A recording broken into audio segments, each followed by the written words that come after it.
Qu'est-ce que ça fait que d'être vu? D'être vu comme on est. Moi, on m'a vu. Pendant une fraction de seconde. Je ne sais pas si c'est un super pouvoir, ou tout simplement qu'après tout ce qu'il a traversé, il a découvert qu'il n'avait plus rien à juger.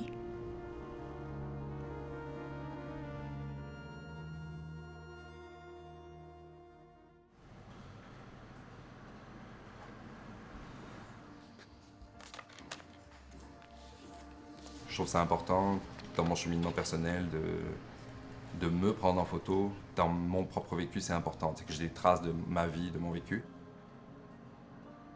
À 18 ans, j'ai fait un voyage en Hollande, à Amsterdam. Et c'est là que j'ai goûté l'héroïne pour la première fois. Ça m'a apporté des réponses à ce moment-là, je pense. L'héroïne, ça fait pas que s'injecter, on peut le sniffer, on peut le fumer. Moi, je me suis jamais injecté, par exemple, parce que je me disais que l'injection, c'était le dernier pas avant le non-retour. Là.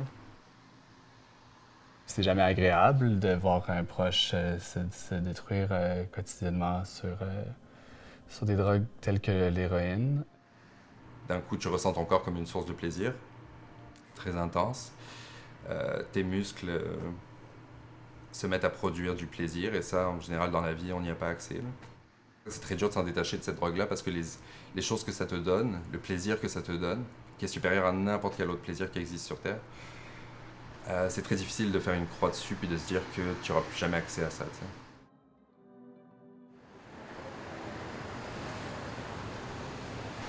Heroin Days, c'est une série photo donc, que j'ai faite sur 3 ans. C'est comme une compilation de photographies que j'ai faites pendant que j'étais dépendant à l'héroïne.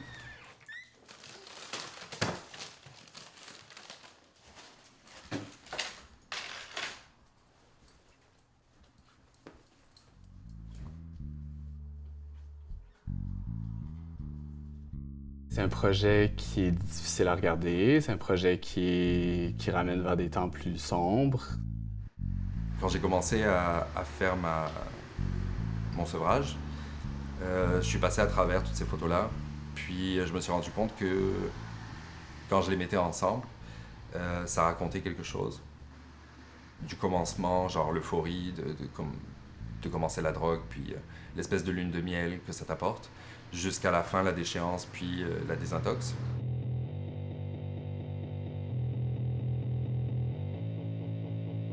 C'est bittersweet comme sentiment par rapport à cette série-là parce que c'est sûr que c'est beau, c'est authentique.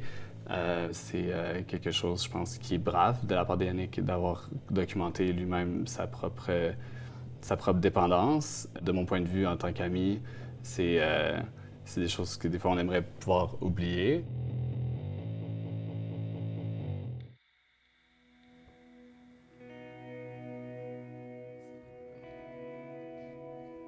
À la base, je viens pas d'une famille qui connaît l'art ou qui s'intéresse à l'art en général, sauf mon grand-père. C'est lui qui m'a donné mon premier appareil photo.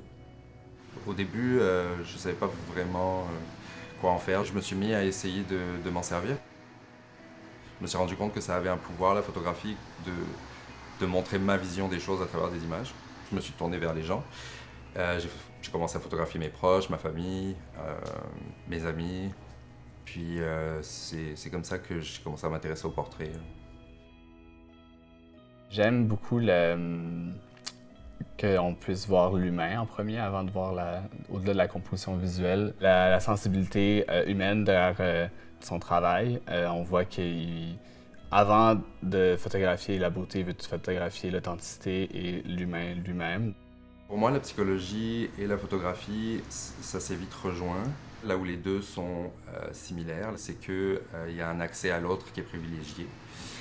Ce qui fait que moi, j'ai l'impression de faire ça quand je prends en photo quelqu'un, c'est d'aller chercher en lui ce qu'il y a de plus personnel, de plus subjectif, et d'atteindre une réalité que n'importe qui n'atteint pas en parlant à cette personne, mettons.